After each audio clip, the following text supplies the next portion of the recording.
شهر رمضان الذي أنزل فيه القرآن هدى للناس وبينات من الهدى والفرقان. السلام عليكم ورحمة الله وبركاته. إن الحمد لله نحمده ونستعينه ونستغفره ونعوذ بالله من شرور أنفسنا ومن سيئات أعمالنا من يهده الله فلا مضل له ومن يضلل فلا هادي له وأشهد أن لا إله إلا الله وحده لا شريك له وأشهد أن محمدا عبده ورسوله صلى الله تعالى عليه وعلى آله وصحبه وسلم تسليما كثيرا. أما بعد، فقد قال الإمام البخاري رحمه الله تعالى: باب صائم من زبيب، باب صدقة الفطر صائم من زبيب، صائم من زبيب. قال حدثنا عبد الله بن منير سمع يزيد بن أبي حكيم العدني قال حدثنا سفيان عن زيد بن أسلم قال حدثني عياض بن عبد الله بن أبي سرح عن أبي سعيد الخدري رضي الله عنه قال: كنا نؤتيها في زمان النبي صلى الله عليه وسلم ساعة من طعام أو ساعة من تمر أو ساعة من شعير أو ساعة من زبيب، فلما جاء معاوية وجاءت السمراء قال: أرى مد من هذا يعدل مدين.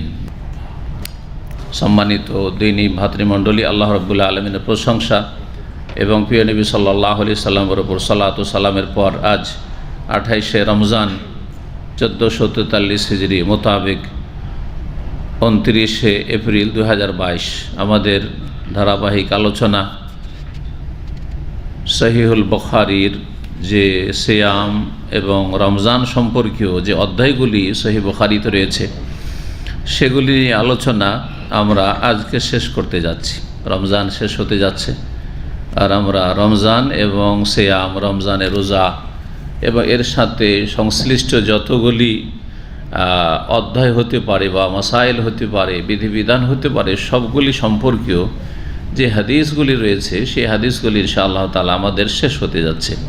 বেশ কিছু পর্বে রমজানের আগে থেকেই চলছিল আর আলহামদুলিল্লাহ রমজানে ইফতারির এই সুন্দর আলহামদুলিল্লাহ ইসলামিক সেন্টারের পরিবেশে আমরা একটু আরও বেশি সুযোগ পাই, প্রতিদিনের সুযোগ। তাতে বুলুগুল মারাম থেকে কোনো দিন দোয়া, জিকির, আজকারের হাদিসগুলি, আর সহিহ বুখারী থেকে রমজান, রোজা এবং তার সাথে সম্পর্কিত, যেমন এর আগে এতেকাফের আলোচনা শুনেছেন, লাইলাতুল কাদার আলোচনা শুনেছেন, তারপরে আলোচনা হয়েছে তারাবির ইত্যাদি, এইসব মাসাইলগুলি সব এসেছে। গত যে পর্বটি ছিল সেটি ছিল সাদাকাতুল ফিতর বা জাকাতুল ফিতর বা ফিতরা। ফিতরা আমরা দুটি পর্বে শেষ করব, একটি পর্ব অলরেডি হয়ে গেছে আর আজকে হচ্ছে দ্বিতীয় পর্ব। ইমাম বুখারী রাহিমাহুল্লাহর অধ্যায় নম্বর 75, সহিহ বুখারীর অধ্যায় নম্বর 75, আবওয়াবু সাদাকাতুল ফিতর, সাদাকাতুল ফিতরের অধ্যায় সমূহের অধ্যায় নম্বর 75 হচ্ছে গোটা সহিহ বুখারীর অধ্যায়। কি? বাবু সাইম মিন জাবিব। এই অধ্যায় হচ্ছে কিশমিশ হলেও একসা, কিশমিশ কেউ যদি ফিতরায় দেয় তো সেটিও একসা, এই মর্মে হাদিসে রয়েছে। সেই হাদিস থেকেই এই অধ্যায়টি নেওয়া হয়েছে বা এই বিষয়টি নেওয়া হয়েছে। কিশমিশ খাদ্যদ্রব্য, আর নবী সাল্লাল্লাহু আলাইহি সাল্লামের জামানাতে কিশমিশ দেওয়ার অনুমতি দিয়েছেন।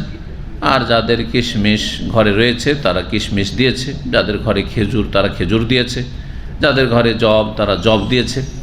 এইভাবে বেশ কয়েকটি সেই যুগের খাদ্যদ্রব্য ছিল যেগুলি মানুষ খেত, সেগুলি থেকেই ফিতরা দেওয়া হয়েছে।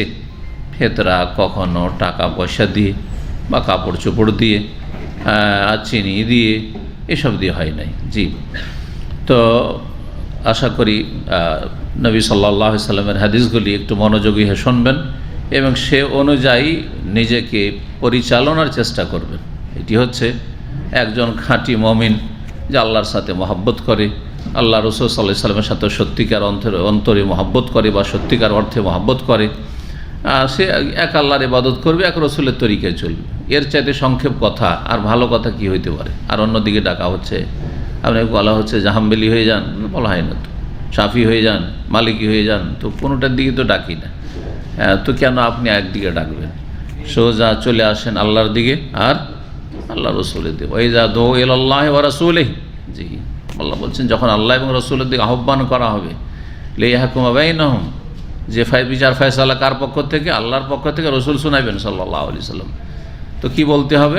ইয়াকুলু সামি'না মুমিন ইন্নামা কানা কাওলাল মুমিনিন, মুমিনদের এটি হচ্ছে কথা, ঈমানের দাবি এবং সত্যি মুমিন হলে এটিই কথা বলবে। সূরা নূরে আল্লাহ বলেছেন ইযা দু ইলাল্লাহি ওয়া রাসূলিহি লিয়াহকুমা বাইনাহুম, আল্লাহ এবং রসুলের দিকে ডাকা হইলে, আল্লাহ এবং রসুলের দিকে ডাকা হচ্ছে, কি বলবে? ইয়াকুলু, হ্যাঁ হাফেজ সাহেব, কি? সামি'না ওয়া আতানা, আমরা শুনলাম আর মেনে নিলাম। শোনা আর মানা, আমাদের কাজ হচ্ছে কি? শোনা। মহান আল্লাহর কথা শুনতে হবে, তার রাসূল সাল্লাল্লাহু আলাইহি ওয়াসাল্লামের কথাগুলি আল্লাহরই কথা, সুতরাং কোরআন এবং হাদিসের কথা শুনতে হবে এবং ওয়া আতানা বলতে হবে মেনে নিলাম। আমি মুসলিম, সুতরাং আমি ইসলাম মানে, ইসলাম হচ্ছে কোরআন এবং হাদিসের নাম, ইসলাম মানুষের কথার নাম নয়। সেই কথার পেছনে যদি দলিল না থাকে, দলিল না থাকলে সেই কথার কোনো মূল্য নেই। জি, তো সংক্ষেপে এইভাবে অধ্যায় রয়েছে, কিন্তু তার আগের অধ্যায়গুলি রয়েছে বাব সাদাকাতুল ফিতর সাআম মিন তামর। এই অধ্যায় হচ্ছে সাদকায়ে ফিতর বা ফিতরা দেওয়া একসা খেজুর দিয়ে। এখানেও এরকমটাই হওয়া উচিত ছিল যে বাব সাদাকাতুল ফিতর, এই অধ্যায় হচ্ছে ফিতরা দেওয়া সাদকায়ে ফিতর সাউম মিন জাবিব বা সাআম মিন জাবিব, একসা কিশমিশ দিয়ে। জি, কিন্তু এখানে সংক্ষেপে বাবু সাইম মিন জাবিব হতে পারে, বিভিন্ন পাণ্ডুলিপিতে বিভিন্ন রকম রয়েছে, আল্লাহু আলাম। 1508 নম্বর হাদিস, হাদিসের বর্ণনাকারী আবু সাঈদ খুদরি রাদিয়াল্লাহু তাআলা আনহু। এর আগে বলেছি যে অধিকাংশ হাদিসগুলি ফিতরার বর্ণনা করেছেন আব্দুল্লাহ বিন ওমর রাদিয়াল্লাহু তাআলা আনহুমা। তারপরে বর্ণনা রয়েছে আব্দুল্লাহ বিন আব্বাস রাদিয়াল্লাহু তাআলা আনহুমা থেকে, নবী সাল্লাল্লাহু আলাইহি ওয়াসাল্লামের চাচাতো ভাই। তারপরে বর্ণনা রয়েছে আবু সাঈদ খুদরি থেকে। এই যে আবু সাঈদ খুদরি রাদিয়াল্লাহু তাআলা আনহু থেকে বর্ণিত হাদিস, তিনি বলছেন কুন্না নুতি হাফিজ জামানিন নবী সাল্লাল্লাহু আলাইহি ওয়াসাল্লাম সাআম মিন তাআমিন, আমরা তা দিতাম, তা দিতাম মানে নতি যাকাতুল ফিতর, যাকাতে ফিতর, ফিতরা দিতাম। যেহেতু আগে আলোচনা প্রসঙ্গ বলেছেন, আগে থেকে যদি কোনো একটা বিষয়ের আলোচনা চলে তাহলে আমরা কি বলি? আমরা সেটা করতাম, আমরা তাই করতাম, তাই না? তো যে নাউনের জায়গায় প্রোনাউন, তো ইসিম জাহিরের জায়গায় হচ্ছে ইসিম জমির। তো বলছে আমরা তা দিতাম, অর্থাৎ ফিতরা দিতাম। কখন? বলছে ফি জামানিন নবী সাল্লাল্লাহু আলাইহি ওয়াসাল্লাম, নবী সাল্লাল্লাহু আলাইহি ওয়াসাল্লামের আমলে, জামানাই, জামানা কথাটি আরবি। কি দিতাম, কত দিতাম? শোনেন, কত টাকা, হ্যাঁ, কত পয়সা, হ্যাঁ, স্বর্ণ দিয়ে দিতাম না চাঁদিয়ে দিয়ে দিতাম, দিরহাম না দিনার, কিছু বলেননি। সাআম মিন তাআমিন, একসা তাআম মানে খাদ্যদ্রব্য, খাবার, একসা কি দিতাম? খাবার। তাহলে হাদিসে খাবার এসেছে, সুতরাং এই খাবারের শব্দ দিয়ে যে কোনো যুগে যদি মানুষের খাবার পরিবর্তন হয়ে যায়, 1400 বছর আগে খাবার চাউল ছিল না, আরবরা চাউল হয়তো নামটা জানতো যে ভারতে চাউল হয়, তাই না? কিন্তু চাউল কোনো সাহাবী খেয়েছেন এখন পর্যন্ত আমি জানি না, নবী সাল্লাল্লাহু আলাইহি ওয়াসাল্লাম তো খাননি। চোখে দেখেছেন কিনা তাও কোনো হাদিসে নেই। কথা বুঝতে পারছেন না? রুজ বা আরুজ এরকম শব্দ হাদিসে এসছে, নবী সাল্লাল্লাহু আলাইহি ওয়াসাল্লাম সাহাবীরা কেউ খেয়েছেন অথবা দেখেছেন বা বাজারে বিক্রি হচ্ছে, কোনো হাদিস নেই। কিন্তু যুগের আবর্তন বিবর্তনে আজকে পৃথিবীর অধিকাংশ মানুষের খাবার হয়ে গেছে কি? চাউল বা ভাত হয়ে গেছে। জি হ্যাঁ, সেটা পরিবর্তন হয়ে যেতে পারে, সেটা পরিবর্তন হইতে পারে। হজের ডিউটিতে 1 বছর ছিলাম, আর তখন তো একটু বেশি ভাত খাওয়া, মানে দুপুর আর রাত তো ভাত খেতে হবে এরকম ছিল। যদি এখন রাত ভাত খাওয়া ভুলে গেছি, নতুন লাগে যেন রাতে ভাত খেলে। কিন্তু তখন আজকের থেকে প্রায় 10-15 বছর আগে হজ ডিউটিতে ছিলাম, তো আমার সাথে সারা পৃথিবীর দায়ীরা থাকে, সারা পৃথিবীর দায়ী, সব ভাষাই থাকে। হজ মৌসুমের ডিউটি 1 মাসের মক্কায়। তো একজন ফ্রান্সের ছিল, মদিনা ইউনিভার্সিটি, সেও পাশ করেছে, কিন্তু ফ্রান্সের, সে ফরাসি ভাষায় সে হজ গাইডের জন্য এসছে। তো ভাত টাত খাই না, আর বলছে যে আমরা তো ভাত টাত খাই না, রাত্রে কখনও ভাত খাই না। তো ভাত না খাই, রুটিও খাই না। আমরা জানি ভাত নয় রুটি, বাঙালি জাতি খুব বেশি যদি জানে, তো কেউ যদি বলে আমি রাত্রে ভাত খাই না, তার মানে কি খাই? রুটি খাই, তাই না? যে রুটিও খাই না। তখন আমি প্রশ্ন করলাম যে ভাতও খাও না, রুটিও খাও না, তো কি খাও? তো বলছে আপনি কি মনে করেন শুধু ভাত আর রুটি দুটোই খাবার, আর কোনো খাবার নেই? চিন্তা করলাম আর কোনো খাবার, তখন ওই খাবারগুলো আমি মাঝে মধ্যে কখনো 2-4-6 মাসে খাই, যেগুলো খাবার তাদের কাছে মানে প্রধান খাবারের মতো। সেটা হচ্ছে মাকারুনা, কথা বোঝা গেছে? হ্যাঁ, পাস্তা, হ্যাঁ বুঝেন না? পাস্তা মাকারুনা আমরা কখন খাই 2-4-6 মাসে শখ করে কেউ খেতে চাইলো, যদিও এখন একটু বেশি শুরু হয়েছে, বাচ্চারা আরব দেশে থেকে মনে করে যে এগুলো মাঝামাঝি প্রতি সপ্তাহে হয়তো, অথবা কিন্তু এক সময় তো 6 মাস 1 বছর হয়তো অনেক সময় খেতাম না। আপনারা হয়তো অনেকে খাননি পাস্তা, আবার কী জিনিস, আর মাকারুনাই বা কী জিনিস, তাই না? বাজারে বিক্রি হচ্ছে। তো এখন ওরা অহরহ খায়, আর ও রাত্রে বেশিরভাগ ওইটাই নিয়ে আসে। আমাদের জন্য তো একেবারে নতুন লাগে, কষ্ট লাগে পাস্তা খেতে। আর আরবদের তো বুঝতে পারেন শুধু পানি দিয়ে সিদ্ধ করে রেখে দাও, কোনো মজাও নেই, মশলাও নেই, টেস্টও নেই। তো যাই হোক, খাবার পরিবর্তন হয়ে যেতে পারে, খাবার পরিবর্তন মানুষের হয়ে যেতে পারে। সুতরাং কাউরি বলার অজুহাত নেই যে নবী সাল্লাল্লাহু আলাইহি ওয়াসাল্লামের জামানায় তো কেউ চাউল দেয়নি, আজকাল কেন চাউল দিচ্ছ? তোমরা যদি চাউল দিতে পারো তোমরা টাকা কেন দিতে পারবো না? আজকাল বলছে কিন্তু এক শ্রেণীর বিদাতি মোল্লা, এক শ্রেণীর জন্মগত নাম আহলে হাদিস, কিন্তু বিদাতকে ভালোবাসে অথবা নিজের স্বার্থকে ভালোবাসে। কথা বোঝা গেছে? বিদাতকে ভালোবাসে, বেদাতিদের সাথে আছে, আর না হলে স্বার্থ কি জানেন? আজকাল টাকা নিয়ে এত বাড়াবাড়ি কেন? অথচ একজন সাহাবী যদি কেউ দিরহাম দিনার দিতেন তাহলে করেন, যে কোনো একজন সাহাবী করেছেন, নবী সাল্লাল্লাহু আলাইহি ওয়াসাল্লাম জানতে পেরেছেন যে হাজার হাজার সাহাবীরা সবাই খাবার দিত, 1-2 দিত, নবী সাল্লাল্লাহু নিষেধ করেনি, তাহলে জায়েজ, ঠিক কিনা? কিন্তু একজনও করলেন না, তারপরও গায়ের জোর দেখেন না, আর তারপরে জায়েজটাকে একবারে সাব্যস্ত করতে হবে যে না, সুন্নতটাকে বাদ দিয়ে জায়েজের জন্য লড়াই। সুন্নতের জন্য কেউ যদি লড়াই করে তা একটা যুক্তি আছে যে নবীর সুন্নত কায়েম করার জন্য কেউ কি করছে?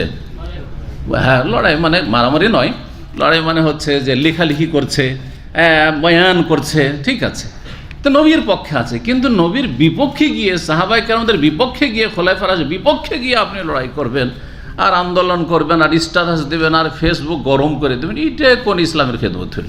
এটা কোন ইসলামের খেদমত? বুঝতে পারছেন? তাদের খোঁড়া যুক্তি কি যে নবী সাল্লাল্লাহু আলাইহি ওয়াসাল্লামের জামানায় তো চাউল ছিল না, কিন্তু আজকাল তো তোমরা সব চাউল দিচ্ছ, আরব দেশেও চাউল দিচ্ছ, তো আমরা টাকা দিলাম তো কি হলো? চাউলও ছিল না, টাকা ছিল না, তো যখন চাউল চলছে তো টাকা কেন চলবে না? দেখছেন, ওর খণ্ডন আপনারা করতে পারবেন। আমিন তো আমিন, একসা খাবার দিতাম, আর চাউল হচ্ছে খাবার, বরং প্রধান খাবার। সুতরাং হাদিস দ্বারাই প্রমাণিত চাউল। এবার বোঝা গেছে কিনা যে খাবারের অন্তর্ভুক্ত যা কিছু, যা খেয়ে দিয়ে মানুষ বাঁচতে পারে এবং স্থায়ীভাবে মোটামুটি খেতে পারে, এই নয় যে 1-2বার খেতে পারে তারপর খাওয়া যাবে না, যেমন সেমুই, সুজি, না এরকম নয়।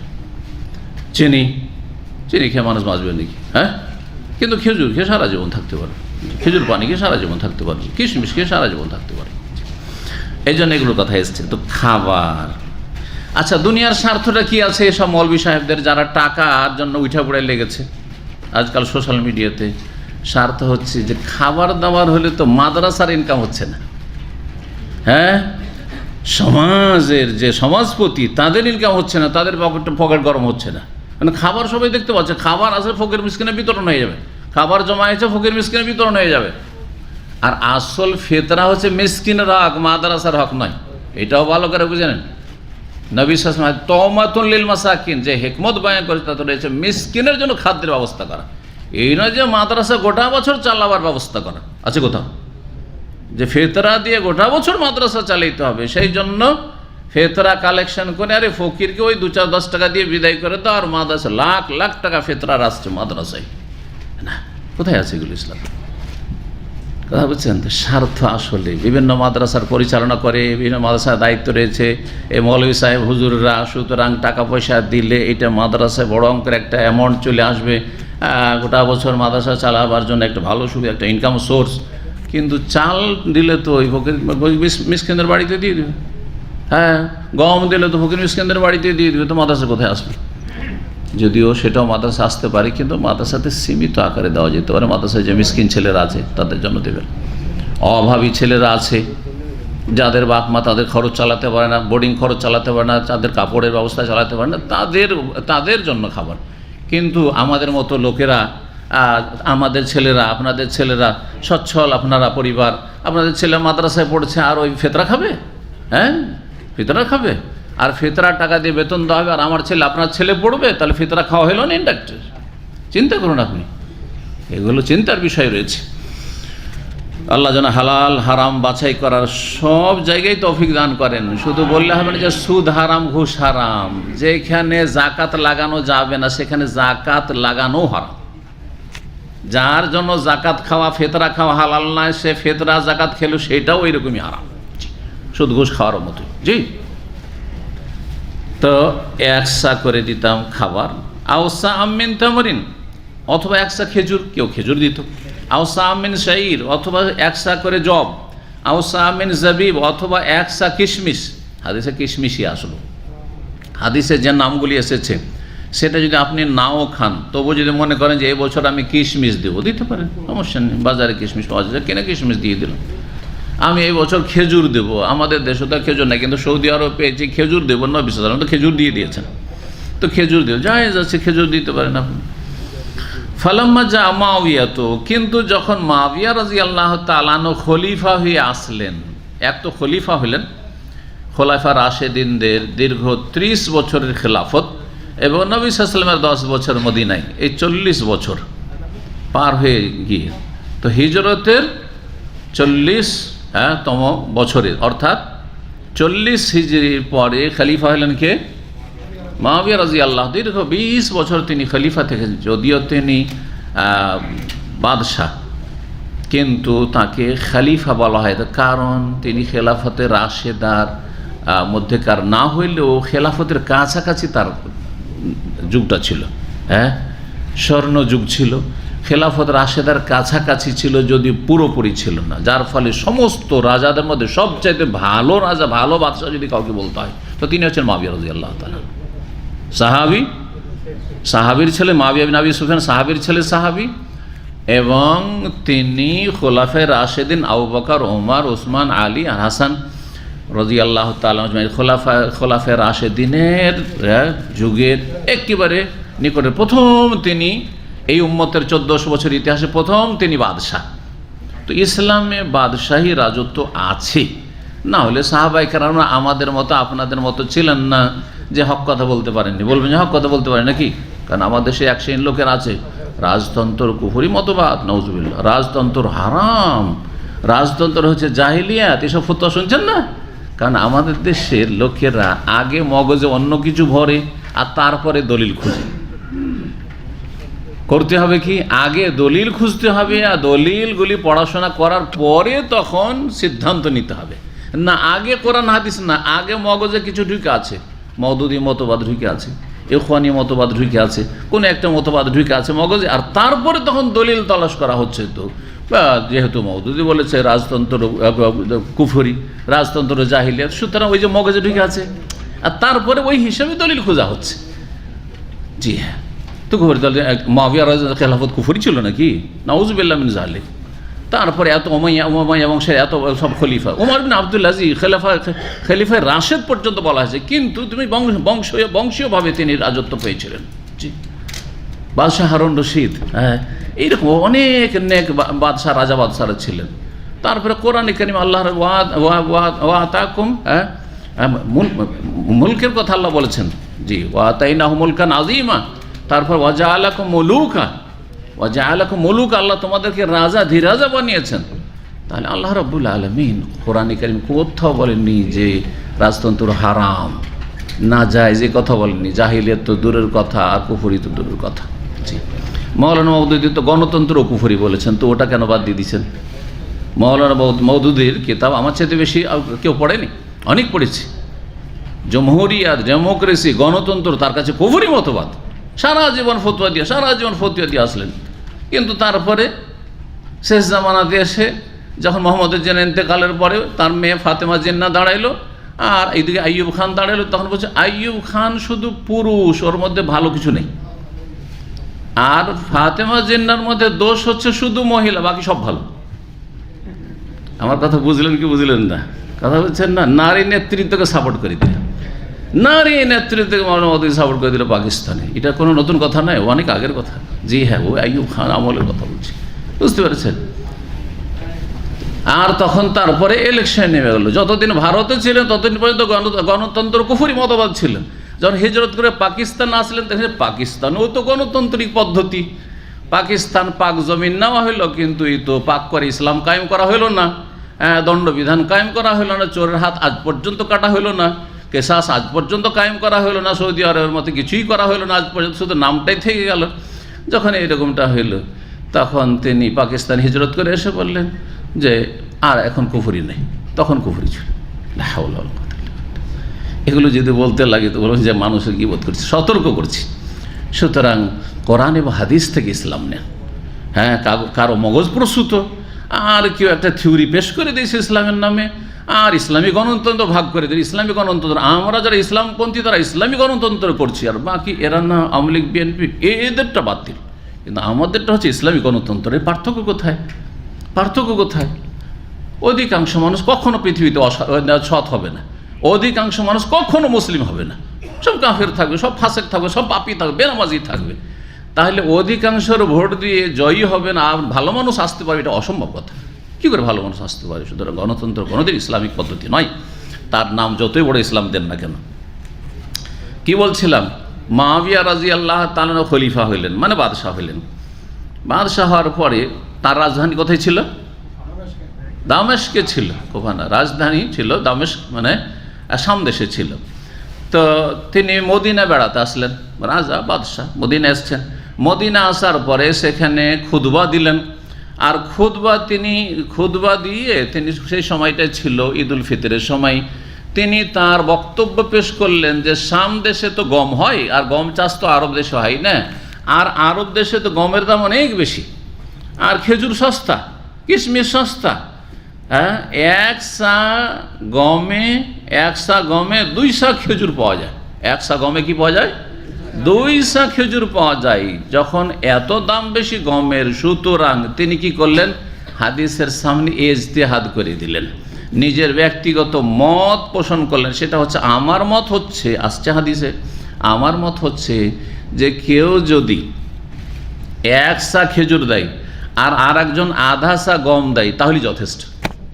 কি বুঝলেন? তো 1 সাকে কি করে দিলেন? তিনি আধা সা করে দিলেন। এই যে আধা সা মুআবিয়া রাদিয়াল্লাহু তাআলা, এটা নবী সাল্লাল্লাহু আলাইহি ওয়াসাল্লাম করেছেন। প্রথম খলিফা আবু বকর করেছেন রাদিয়াল্লাহু আনহু, দ্বিতীয় খলিফা আমির উমর করেছেন রাদিয়াল্লাহু আনহু, ওসমান করেছেন রাদিয়াল্লাহু আনহু, আলী করেছেন রাদিয়াল্লাহু আনহু, হাসান 6 মাস খলিফা ছিলেন বাপের পরে, তিনি করেছেন। কেউ করেনি। তো খেলাফত রাশেদার যুগে ছিল না, নবীর যুগে ছিল না। কি ছিল না? আধ সায়ের ফতোয়া তাহলে ছিল না, আধা সার ফতোয়া ছিল না। এই ফতোয়া কোত্থেকে আসলো? হ্যাঁ, মুআবিয়া রাদিয়াল্লাহু তাআলা খলিফার ব্যক্তিগত মত, ইজতিহাদ খুব বলতে পারে। তিনি ঠিক আছে, তিনি ইমাম, তিনি আলেম, তিনি শাসক শুধু না, তিনি আলেমও ছিলেন, তিনি সাহাবী। কিন্তু মানুষ ভুলের ঊর্ধ্বে নাকি? মানুষ বিশেষ করে নবীর সামনে কি? নবীর সামনে একজন সাহাবী ওই রকমই যেমন বড় একজন আলেমের সামনে একজন সাধারণ মানুষ আপনাদের, বরং হ্যাঁ এই তুলনা করাটাও ভুল, তাই না? কোথায় নবী যার কাছে ওহী আছে, তাই না? জি। তাহলে মুআবিয়া রাদিয়াল্লাহু তাআলার মত কি নবী সাল্লাল্লাহু আলাইহি সাল্লাম এবং খোলাফায়ে রাশিদিনের সুন্নতে আদর্শের সামনে রাখাটা একেবারে জায়েজ নয়, ঠিক কিনা? বুঝতে পারেন না? তাহলে আদসার ফতোয়া চলবে? চলবে না। না নবীর ফতোয়া নেবেন না মুআবিয়ার ফতোয়া নেবেন? নবীর ফতোয়া। কিন্তু মুশকিলটা কি? যদি জানেন যে এটা তো আবু হানিফার মজহাব, হানফি মজহাবে যে আদসা আছে, বলছেন না যেহেতু হানাফি তো নিতে হবে। মুআবিয়ার হয়তো নেব না বলে দিলেন, কিন্তু যদি কট্টর হানাফি আপনি, আর হানাফি মজহাবে আছে আদসা, তো বলছে আমি আদসা নেবো কারণ আমি হানাফি। আল্লাহকে হানাফি হইতে বলেছে না শাফি হইতে বলেছে, না মালিকি না হাম্বলি হইতে বলেছে, না কি হইতে বলেছে? মুসলিম।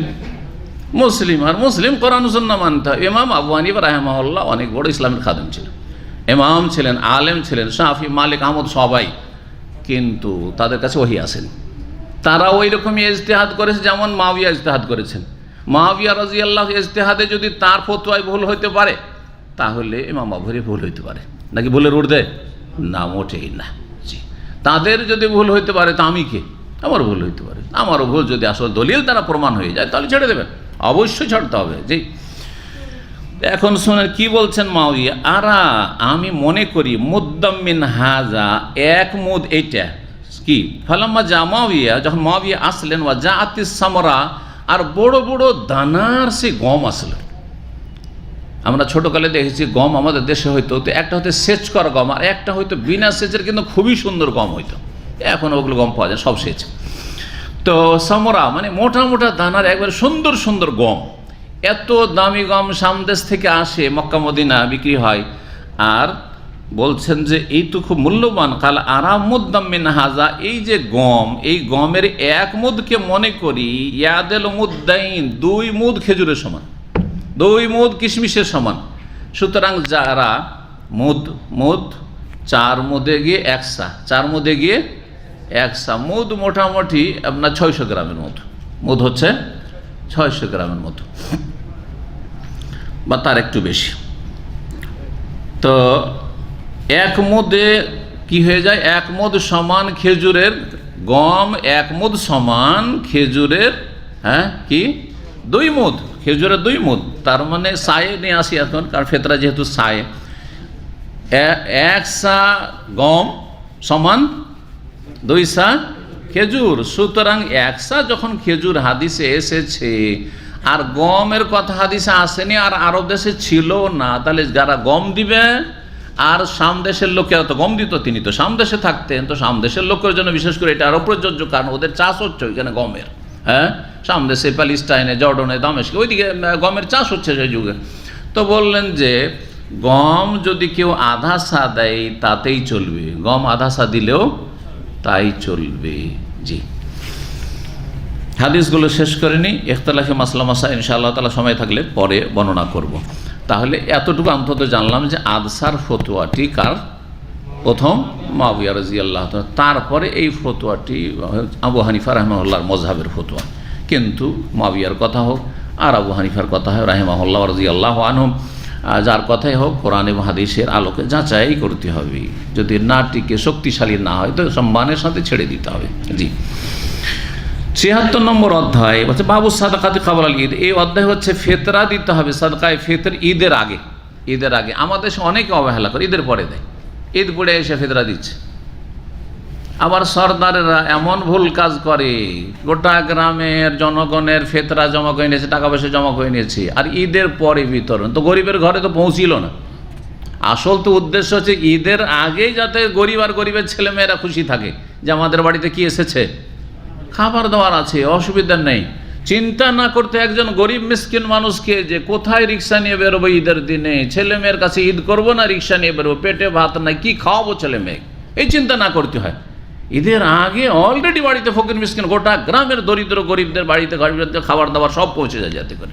এটা হচ্ছে তরিকা। এই তরিকা নয় যে সর্দার নিয়ে রেখে দিল জমা করে, যা আমরা দেখেছি ছোটোকাল থেকে, সেখানে যেহেতু বড় হয়েছি, আর তারপরে ঈদ টিদ করলো ভদ্রলোক মহাজন সাহেব আর সর্দার সাহেব মন্ডল সাহেব, আর তারপরে তখন ঈদের পরের দিন থেকে খুব ভালো মানুষ হল, ঈদের পরের দিন থেকে অথবা ঈদের বিকালবেলা থেকে বিতরণ শুরু করলো। আর না হইলে কত যে খেয়ানত করা সর্দার দেখেছি, ঈদের দিন যদি ফকির মিসকিন চলে আসে, ঈদের পরের দিন সকালে চলে আসে, তোমাদের ঈদ টিদ নাই, তোমাদের যেন বসে আছি না, আমি তোমাদের চাকর, যে আমার ঈদ টিদ নেই, আমার ব্যস্ততা নেই, একবার ঈদ পড়েই চলে এসছো চাইতে, দিল অপমান করে। আর যদি ঈদের 4-5 দিন পর 3 দিন পর আসে তো বলছে যে তোমাদের যেন বসে থাকবে টাকা, ঈদের দিন থেকে বিতরণ করছি, শেষ শেষ, প্রথম দিকে তোমাদের হুঁশ দিশা নাই, ঈদ করো যাও পরে আসিও। আর ঈদের 2-3 দিন পরে গেলে বলছে শেষ, আর সব পেটেড হয়ে গেছে। আর না হলে সমাজের দুনিয়ার কাজে লাগিয়ে দিয়ে ফকির মিসকিন কিছু তেমন পায় নাই। ওই দেখেছিলাম 30 বছর 40 বছর আগে 1 টাকা করে ফকির মিসকিনকে দিয়ে 2 টাকা দিত, 5 টাকা দিত, ওই 5 টাকা 10 টাকা এখনও দেয়। আর সব টাকা যায় কোথায়, যেখানে দেওয়া জায়েজ নয় ফেতরা সেখানে যায়। জি, আর বেশি বলার কোনো প্রয়োজন নেই। সুতরাং নিজের ফেতরা নিজে দেবেন, এইটাই হচ্ছে সুন্নতি ইসলামী তরিকা। আরব দেশে তো থাকছেন আপনারা, এখানে ফেতরা জমা হচ্ছে আর তারপরে দিচ্ছে। যার সময় নেই তখন সে কাউকে উকিল বানাইছে যে বাবারে আমি তো খুব ব্যস্ত মানুষ, আমার সময় নেই, তখন একজন মসজিদের ইমামকে অথবা মসজিদের মুয়াজ্জিনকে দায়িত্ব দিলে যে তোমার মসজিদে জমা করো, দিয়ে ফিতরা তুমি আমার ফিতরাটা কি করো তোমার বিতরণ করে দিও, অথবা দারুল খায়ের আছে, এখানে জমিয়া খাইরি আছে, তাদেরকে দিল। এটা বিরল। কিন্তু আসল হচ্ছে যে মানুষ নিজের ফিতরা নিজেই কি করছে, আরব দেশে বিতরণ করে দিচ্ছে। মক্কা মদিনায় যান, দেখবেন যে রাস্তা মিসকিন বসে আছে, আর মানুষ ঈদ পড়তে যাচ্ছে ফজরে, চোখের সামনে এই দেখে 35 বছর থেকে সৌদি আরবে দেখতে আছি, নিল, কিনলো, আর তারপরে কিনলো, কিস করা আছে অথবা বস্তা করা আছে, 3 কিলো কিনলো, আর কেনার পরে মিসকিনকে দিয়ে দিল। যদিও আপনার মহল্লার মিসকিনদেরকে দেওয়াটা বেশি উত্তম, কারণ মহল্লার মিসকিনরা যে সত্যি মিসকিন এটা ভালো করে জানা আছে। কিন্তু ফুটপাতের মিসকিন হতে পারে আমার চাইতে আপনার চাইতে আমির। কথা বোঝা গেছে না? গাড়ি নিয়ে আসছে আর ছেড়ে দিয়ে চলে গেল, ভালো দামি দামি গাড়ি, তারপরে পেট ব্যবসা। এই জন্য বোঝা মুশকিল, এই জন্য চেনে দেওয়ার চেষ্টা করবেন। জি, চেনে দেওয়ার চেষ্টা করবেন ভালো, যাতে করে আপনার দানটা, সাদকাটা, ফিতরাটা হকদার পায়। ঈদের আগেই দিতে হবে। 1509 নম্বর হাদিস, ইবনে ওমর রাদিয়াল্লাহু তাআলা আনহু থেকে বর্ণিত, তিনি বলছেন, আন্নান নবী সাল্লাল্লাহু আলাইহি ওয়াসাল্লাম আমারা বিযাকাতিল ফিতরে, নবী সাল্লাল্লাহু আলাইহি ওয়াসাল্লাম যাকাতুল ফিতর দিতে বলেছেন। ফিতরার একটি নাম যাকাতুল ফিতর বলেছিলাম আসল হাদিসে, যাকাতুল ফিতর। যাকাতুল ফিতর দিতে নির্দেশ দিয়েছেন কাবলা খুরুজিন নাস ইলা সালাত, হ্যাঁ, জনগণের ঈদের সালাত পড়তে যাওয়ার আগেই, জনগণের ঈদের সালাত পড়তে যাওয়ার আগে, ঈদ পড়ার আগে দিয়ে তারপর যেতে হবে, এটা নির্দেশ দিয়েছেন রাসূলুল্লাহ সাল্লাল্লাহু আলাইহি ওয়াসাল্লাম। উত্তম হচ্ছে ফজর পড়ে দিয়ে তারপরে ঈদ পড়তে যাওয়া। এটা দেশে তো খুবই সম্ভব, কারণ দেশে একটু দেরি করে ঈদটা হয়, তাই না? কমপক্ষে যারা সুন্নতের কাছাকাছিও পড়ে তাদেরও 7টা 8টার পরে, হ্যাঁ, এই নয় যে সূর্য ওঠার 15 মিনিট পরে শুরু হয়ে যায়, এটা আউয়াল ওয়াক্ত, একেবারে আউয়াল ওয়াক্ত এটা। কিন্তু সূর্য ওঠার 15 মিনিট পরেই ঈদ পড়লে ফজর পরে অধিকাংশ লোক ফিতরা দেওয়ার সময় পাবে না, বরং অনেকে মসজিদে ঢুকেছে জায়গা নেওয়ার জন্য, মসজিদে বসে থাকছে, মসজিদে বের হলে আর জায়গা পাবে না। আর যারা ঈদগাহে যান, এখানে তো জানেনই, যারা ঈদগাহে যাচ্ছেন তারা ফজর পরে দৌড় দিতে হয়, ফজর আগে রেডি থাকতে হয়, কাপড় চোপড় পরে, ঈদের পোশাক টোশাক পরে ভালো, আর তারপরে ওখান থেকে মসজিদ থেকে উঠে দূরে হলে গাড়ি নিয়ে টান, আর না হলে হাঁটতে শুরু করলে, না হলে তো দেরি হয়ে যাবে, তাই না? জি হ্যাঁ, তো এর মাঝখানে এত সংকীর্ণ সময় কোথায় দিবেন আপনি? হয়তো নাও পেতে পারেন, সেজন্য রাত্রে দিয়ে দেওয়া উচিত হবে। কিন্তু যেখানে সম্ভব, দেশে সম্ভব, যে ফজর পরে ফিতরাটা দিয়ে দিলাম, এটা সবচেয়ে উত্তম, আর তারপরে তখন ঈদ পড়লাম। এটা হচ্ছে নবী সাল্লাল্লাহু আলাইহি ওয়াসাল্লামের নির্দেশ। জি, 1510 নম্বর হাদিস দেখেন, আবু সাঈদ খুদরী রাদিয়াল্লাহু তাআলা আনহু বর্ণিত, তিনি বলেছেন, কুন্না নুখরিজু আফি আহদি রাসূলিল্লাহ সাল্লাল্লাহু আলাইহি ওয়াসাল্লাম ইয়াউমাল ফিতরে, আমরা রাসূলুল্লাহ সাল্লাল্লাহু আলাইহি ওয়াসাল্লামের জামানায় বা আমলে বের করতাম ফিতরা, ইয়াউমাল ফিতরে, ঈদের দিনে বের করতাম, মানে সকালে, সামিন তো আমিন, এক সা খাদ্যদ্রব্য। ওয়াকাল আবু সাঈদ খুদরী বলছেন, ওয়াকানা তো আমানা আশ-শাইরু, আর আমাদের খাবার সেই যুগে জব ছিল, জবের রুটি। কোনো সময় রুটি টুটি খেলে জবের রুটি ছিল, গমের রুটি তেমন পেতেন না। ওয়াজাবিব, আর কি ছিল, কিশমিশ ছিল। ওয়াল আকেত, আবার কেউ পনির খেত, কারণ উটের পাল বাড়িতে আছে, আর তার বকরির পাল আছে। আরবদের বকরি আর উটের পাল তো এই কাল পর্যন্ত এখনও, যেগুলো ছোটো ছোটো শহর, আজকাল নতুন শহর হচ্ছে, কিন্তু ওগুলো গ্রাম অঞ্চল, সেখানে গেলে এখনও দেখবেন বাড়িতে বকরি ছাগলের গন্ধ। হাফরুল বাতেন এখান থেকে যান, বকরির গন্ধ। হাফরুল বাতেন গিয়েছি বিভিন্ন সময় বক্তব্য করতে, গিয়ে দেখি যে বকরি ছাগলের গন্ধ আসে। কি আর গন্ধ আছে? বলছে এইখানেই এই বিল্ডিংয়ের পাশে বকরির ছাগলের পাল আছে, উটের পাল, বকরির পাল। তো পনিরটা তাদের কাছে ছিল, তো পনির তাদের খাবার ছিল। ওয়াত্তামরু, এবং খেজুর খাবার ছিল, খেজুরও খেত। এগুলো দিয়ে তারা ফিতরা দিতেন। ৭৭ নম্বর অধ্যায় বলছে, বাবু সাদাকাতুল ফিতরি আলাল হুররি ওয়াল মামলুক। এই অধ্যায় হচ্ছে ফিতরা দিতে হবে বা সাদকায়ে ফিতর কার ওপর ফরজ? স্বাধীনের ওপর যেমন ফরজ, তেমনই দাসের ওপর ফরজ। দাস মানে কৃতদাস, আজকাল কৃতদাসটা নেই, বাস্তবে নেই, কিন্তু শরীয়তের মাসলায় আছে, যদি এমন পরিস্থিতি তৈরি হয়। ব্যাস এতটুকু জেনে রাখা যথেষ্ট। আর আল্লাহ না করে এরকমটা কেউ হয়, আর ইসলামে উৎসাহিত করতে করা হয়েছে বিভিন্ন কাফারার ক্ষেত্রে। এই জন্য গোলাম আজাদ করা কেন? যাতে করে মানুষ গোলাম হয়ে না থাকে, গোলাম হয়ে না থাকে। গোলাম আজাদ করার জন্য মেলা নেকি সব আছে, দান খেরাতের মতো বিশাল বিশাল অঙ্কের সবের কথা হাদিস আছে। কেন আছে? কারণ আল্লাহ রব্বুল আলামিন আল্লাহর গোলামদেরকে মানুষের গোলাম দেখতে চান না। এটা হচ্ছে রহস্য। আল্লাহর গোলাম যেন আল্লাহর গোলাম থাকে। আপনি আমার গোলামি করবেন না, আমিও আল্লাহর গোলামি করছি, আপনারাও আল্লাহর গোলামি করবেন, এটা হচ্ছে তরিকা। কিন্তু পীর মুরিদি সুফিবাদে কি শিখায়? আরবিতে তাদের উক্তি আছে যে আল মরিদ আমাম শেখে কালমাইয়েতে, মরিদ হ্যাঁ পীর সাহেবের সামনে কেমন হবে? মৃতদেহের মতো থাকবে। হ্যাঁ, মরা মানুষকে গোসল দিলে যেমন নড়াচড়া করতে পারে না, কথা বলতে পারে না, যেভাবে তাকে উল্টা পাল্টা করবে, যা পারবে তাই করবে, কিছু বলতে পারবে? মরার লাশ পড়ে আছে, মরদেহ পড়ে আছে, কিছু করতে পারবে? কিছু বলতে পারবে? এই আমার কাপড় খুলিও না, হ্যাঁ বলতে পারবে? ঠিক ওই রকম মরিদকে পীর সাহেবের সামনে ওই রকম হইতে হবে। এটা সুফিদের পীরদের প্রত্যেকটি কিতাবে পাবেন, হক্কানিদের কিতাবে পাবেন, আর যারা হক্কানি যাদেরকে বলছেন না তাদেরও কিতাবে পাবেন। আর যদি না পান তো আমার আলোচনাগুলি শুনে পাতা নম্বর দেওয়া আছে ওগুলোতে।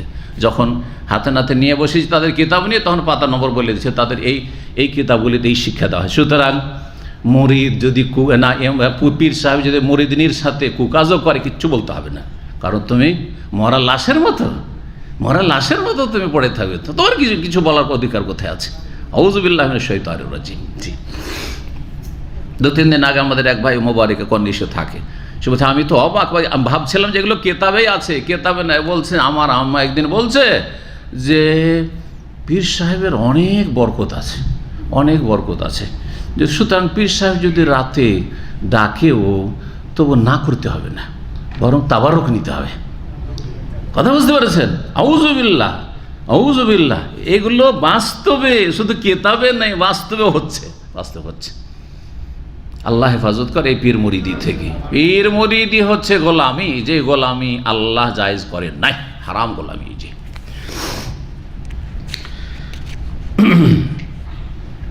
কি বলছেন আবু সাইদ খুদরি রাদিয়াল্লাহু আনহু?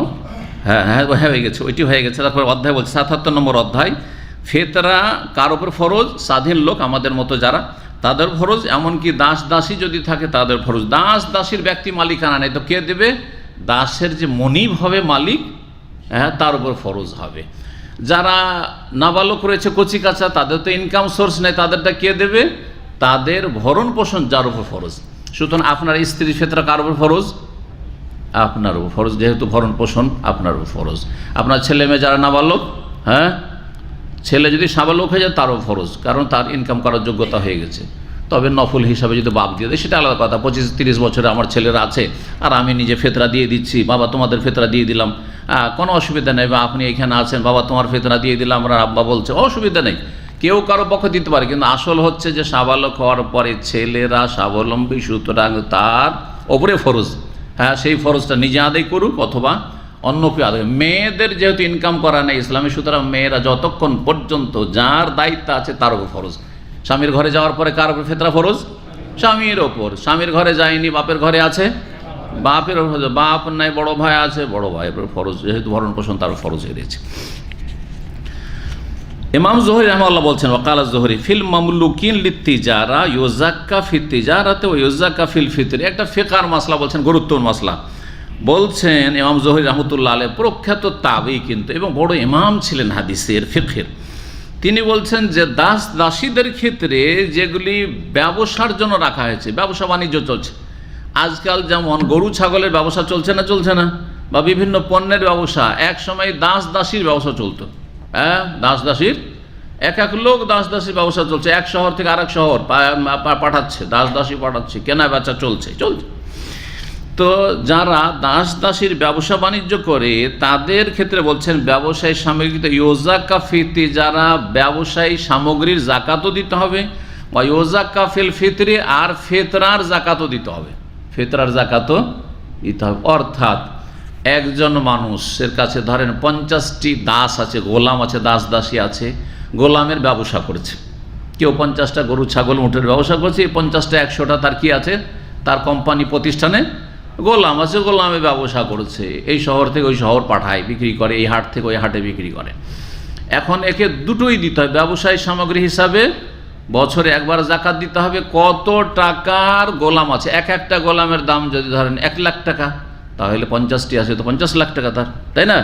এবার 50 লাখ টাকা। তাহলে যেমন গাড়ির শোরুম, যাদের গাড়ির শোরুম আছে না নেই, এই যে বিভিন্ন গাড়ির যারা এই এজেন্ট আছে আর কি, উকিল, তো এদেরকে জাকাত দিতে হবে। এদের কী করতে হবে?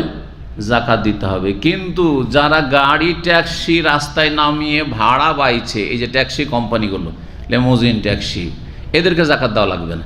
এটা হচ্ছে বিল্ডিং ভাড়ার মতো। বিল্ডিং আপনার 10 তলা বিল্ডিং আছে, 10 তলা বিল্ডিংয়ে মাসের মাস টাকা আসছে, এই বিল্ডিংয়ের মূল্য ধরেন 1 কোটি টাকা, জাকাত দিতে হবে নাকি? প্রতি বছর 1 কোটি টাকার জাকাত দিতে হবে? না, দিতে হবে না। কিসে জাকাত দিতে হবে?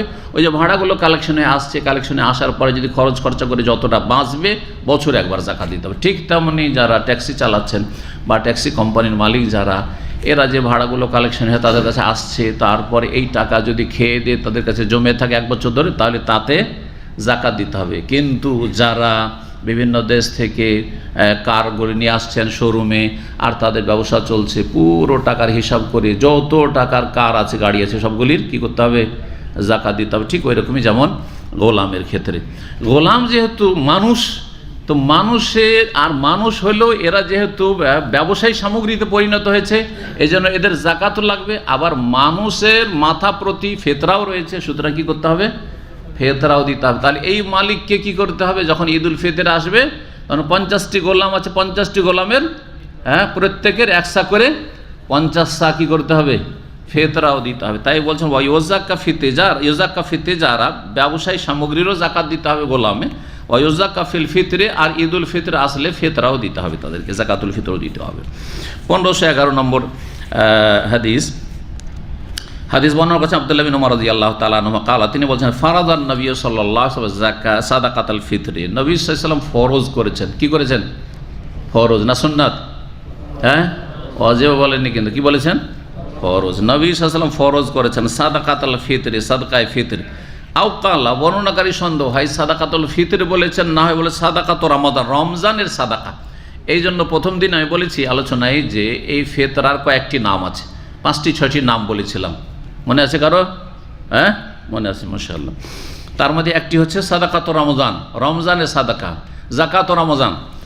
আবু হুরায়রা রাদিয়াল্লাহু তাআলা, বুখারীতে আরেকটি হাদিস আছে, অন্য জায়গায় আছে হাদিসটি, যে ফিতরা জমা হয়েছে 2 দিন আগে থেকে, যেহেতু জমা হইতো, আজকে 28 তারিখ না, এই 28 তারিখ থেকে জমা হইতো নবী সাল্লাল্লাহু আলাইহি ওয়াসাল্লামের আমলে। ফিতরা জমা হচ্ছে, মসজিদে নববীতে খেজুর জমা হচ্ছে অথবা খাদ্যদ্রব্য জমা হচ্ছে। তো এই যে জমা হলো, তো এগুলোর পাহারা দেওয়ার জন্য রাখতে হবে, কাউকে পাহারাদার রাখতে হবে। তো আবু হুরায়রা আগে পাহারাদার রেখেছিলেন, বুখারীতে হাদিস আছে। তিনি পাহারা দিচ্ছেন, পাহারা রাতে চোর চলে এসছে, চোর এসে সব খেজুর ভরছে, বস্তাতে খেজুর ভরছে, নিয়ে পালাবে। তিনি যে পাহারা দিচ্ছিলেন খেয়াল করতে পারেনি, চোর খেয়াল করেনি, গিয়ে ধরে নিয়েছে, মানুষের আকার ধরে এসছে আর ধরে নিয়েছে। উনি তো ভাবছেন যে আসলে চোর, মানুষ চোরই আছে, কিন্তু মানুষ চোর ছিল না, ও কি ছিল? জিন চোর ছিল, ইবলিস চোর ছিল। তো ধরে নিয়েছে, আর তারপরে বলছে যে চলো, তুমি চুরি করেছো, তাও ফিতরা চুরি করেছো, তুমি চলো লার ফান্না কেলা রাসূলুল্লাহ সাল্লাল্লাহু আলাইহি ওয়াসাল্লামের সামনে কাঠ গড়ায় তোমাকে দাঁড় করবো আর তোমার হাত কাটাবো, চল। আর এমন কান্নাকাটি শুরু করে দিল, আর কাকুতি মিনতি শুরু করলো যে আমার ছেলেমেয়েরা অনাহারে আছে, আর খুব কষ্টে ছিলাম, তাই চুরি করতে, পেটের দায়ে চুরি করতে বাধ্য হয়েছি। মায়া হয়ে গেল, আবু হুরায়রা বলছে খুব মায়া লেগে গেল, ছেড়ে দিলাম, যা আর আসবি না। দ্বিতীয় দিন আবার আমি ওই রকম পাহারা দিচ্ছি, আবার চুরি করতে এসছে, আবার চুরি করতে, এবার ধরে নিয়েছে। ধরে নেওয়ার পরে বলছে আজকে তো আর ছাড়বো না, একদিন ছেড়ে আজ ছাড়বো না, এত কান্নাকাটি শুরু করলো, আবার মায়া লেগে গেল, খুব কাকুতি মিনতি করলো, ওই দিনও ছেড়ে দিল। তৃতীয় দিন আবার চুরি করতে এসছে, ঘটনা জানেন, কেউ শুনেছেন এই ঘটনা? তৃতীয় দিনে চুরি করতেছে, আরে বেটা, 1 দিন হয়, 2 দিন হয়, 3 দিন পর পর চুরি করতে আসছি, আজকে তো কোনো কথা নেই ছাড়ার, একেবারে নিয়ে যাবো নবী সাল্লাল্লাহু আলাইহি ওয়াসাল্লামের কাছে। তারপরে তো ইবলিস বুঝলো যে আর ছাড়বে না, কিন্তু তখন বলছে দেখো ছেড়ে দাও, তোমাকে একটা ভালো জিনিস শিখিয়ে দিচ্ছি। কি শিখিয়েছিল? আয়াতুল কুরসির ফজিলত শিখিয়েছিল, আয়াতুল কুরসির ফজিলত শিখিয়েছিল, যে আয়াতুল কুরসি যদি পড়ো, ইবলিস শয়তান শিখাচ্ছে, আর জিন শয়তানের অনিষ্ট থেকে বাঁচার তদবির শিখাচ্ছে, যে আমার ক্ষতি থেকে যদি বাঁচতে হয় তো এই তদবির আমি তোমাকে শিখিয়ে দিচ্ছি। চিন্তা করেন আপনি, বোঝা গেছে না? তো কি বললেন? আবু হুরায়রা তো দেখলেন যে ছেড়ে দেওয়া যায়, যখন বলছে যে কিছু শিখিয়ে দেবো, তো শিখার আগ্রহ ছিল, দেখি একটা ভালো কিছু শিখিয়ে দেবো। তো হ্যাঁ, আয়াতুল কুরসি পড়ে যদি ঘুমিয়ে যান আপনি, না লাম ইয়াজাল আলাইকা মিনাল্লাহি হাফিজুন ওয়া লা ইয়াকরুবুকা শাইতান, সারা রাত আল্লাহর পক্ষ থেকে ফেরেশতা আপনার হেফাজত করবে, সুরক্ষা করবে, পাহারা দিবে, আর শয়তান আপনার কাছেও আসতে পারবে না, শয়তান আপনার কাছেও হাত্তা তুসবিহা, সকাল হওয়া পর্যন্ত সারা রাত আপনার ফেরেশতা হেফাজত করবে। ভালো কথা শিখে নিয়ে ছেড়ে দিলেন। আবু হুরায়রা রাদিয়াল্লাহু তাআলা আনহু, ফজর হয়েছে, নবী সাল্লাল্লাহু আলাইহি ওয়াসাল্লাম জিজ্ঞাসা করছেন, মা ফাআলা আসিরুকাল বারিহা ইয়া আবু হুরায়রা, আবু হুরায়রা তোমার ওই বন্দী যে ধরেছিল আসামি কোথায়? যে জেনে নিয়েছেন, ওহিতে জেনে নিয়েছেন নবী সাল্লাল্লাহু আলাইহি ওয়াসাল্লাম, জানিয়ে দেওয়া হয়েছে। ঘটনা কি ঘটছে সব জানছেন নবী সাল্লাল্লাহু আলাইহি ওয়াসাল্লাম। গায়েব জানেন না সব কথা, কিন্তু যেখানে যেখানে আল্লাহ জানিয়ে দিয়েছেন সেটা অবশ্যই জানেন। তো নবী সাল্লাল্লাহু আলাইহি ওয়াসাল্লামের কাছে গায়েব জানার চাবি ছিল না। এইটাতে আমাদের থেকে বেরেলভি মাজার পূজারীদের পার্থক্য। কথা বোঝা যায় না? মাজার পূজারী কি বলে যে নবীর কাছে গায়েবের চাবি ছিল আল্লাহর মধ্যে, অথচ আল্লাহ কি বলে ওয়াইনদাহু মাফাতিহুল গায়ব, গায়েবের চাবি কার কাছে? ইনদাহু, আল্লাহর কাছে। তো নবীর কাছে কি করা হয় না। তো নবী মেলা জায়গাতে জানতে পারেন, যেখানে জানাননি জানতে পারেননি, যেখানে জানিয়েছেন সেখানে জানতে পেরেছেন। আমাদের চাইতে অনেক অনেক বেশি আল্লাহ জানিয়েছেন, কিন্তু সব জানার ক্ষমতা এটা দেননি, এটা আল্লাহর ক্ষমতা।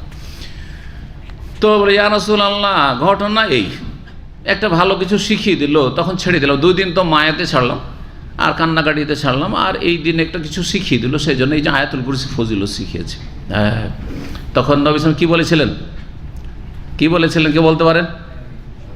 হ্যাঁ বলে গেছেন সাদাকাকা ওয়া হুয়া কাযুবুন, এই ইবলিস শয়তান, আগে বলেন নবী সাল্লাল্লাহু আলাইহি ওয়াসাল্লাম ইবলিস শয়তান, এই লোক যাকে ধরেছিল এই চোর তোমাকে কথা সত্য বলেছে, কিন্তু সে হচ্ছে চরম মিথ্যাবাদী।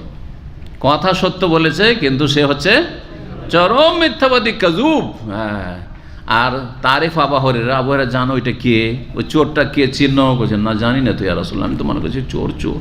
বলছে জাকা শয়তানুন, ওটা শয়তান এসেছিল, মানুষের রূপ ধরে চুরি করতে এসেছিল। বুঝা গেছে? আচ্ছা, কেউ যদি বলে যে শয়তানের কাছ থেকে যদি আবু হুরায়রা আয়াতুল কুরসির ফজিলত শিখতে পারি, তো আমি নাস্তিকের কাছে পড়লাম তো কি হলো? আমি মাজার পূজারীর কাছে যদি ইসলাম শিখলাম তো কি হলো? কথা বোঝা গেছে? হ্যাঁ, আমি ইসলামের দুশ্মনের কাছে যদি কিছু শিখলাম তো অসুবিধা কি? এর খণ্ডন কি করে করবেন? তো হতভম্বারি কথা তো ঠিকই।